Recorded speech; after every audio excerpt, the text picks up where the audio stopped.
आदरणीय प्रधानमंत्री जी के मार्गदर्शन और उनके नेतृत्व में पूरा देश इस लड़ाई को मजबूती से लड़ रहा है। पहली वेव को पूरी तरह देश के अंदर जीवन और जीविका को बचाने में सफलता के बाद दूसरी वेव ने कुछ समय हमारे लिए भले ही चिंता के लिए एक अवसर दिया हो, लेकिन जिस मजबूती के साथ आदरणीय प्रधानमंत्री जी का यशस्वी नेतृत्व देश को प्राप्त हुआ, आज पूरा देश दूसरी लहर को भी पूरी तरह नियंत्रित करने के नजदीक है। आज आदरणीय प्रधानमंत्री जी की जो महत्वपूर्ण घोषणाएं हैं, जिसमें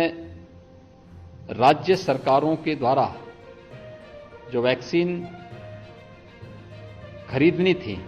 और राज्य सरकार को 18 से 44 वर्ष की आयु के युवाओं को वैक्सीन देने के लिए जो स्वतंत्रता दी गई थी, बहुत सारी राज्य सरकारें ऐसी थीं जो इस अर्थ को वहन करने में दिक्कत महसूस कर रही थी। दूसरा, वैक्सीन की उपलब्धता भी एक संकट था। हम सब आभारी हैं आदरणीय प्रधानमंत्री जी के कि उन्होंने आज राज्यों की इस समस्या का समाधान भी किया है और 18 से ऊपर के प्रत्येक नागरिक को मुफ्त में वैक्सीन की घोषणा करके 21 जून से इसे देश के अंदर लागू करने के लिए आज पूरे देश को प्रधानमंत्री जी ने आश्वस्त किया है। इसके साथ ही गरीब कल्याण पैकेज के अंतर्गत मई और जून का खाद्यान्न पूरे देश के अंदर प्रतिमाह 80 करोड़ लोग प्राप्त कर रहे हैं। हर गरीब के प्रति अपनी संवेदना को व्यक्त करते हुए संकट के समय किसी भी गरीब को भूखों न सोना पड़े और इस महामारी के खिलाफ देश की इस लड़ाई को हम मजबूती के साथ आगे बढ़ा सकें, इस दृष्टि से गरीब कल्याण पैकेज के अंतर्गत प्रतिमाह 80 करोड़ लोगों को देश के अंदर खाद्यान्न उपलब्ध कराने की घोषणा दीपावली तक करने के लिए भी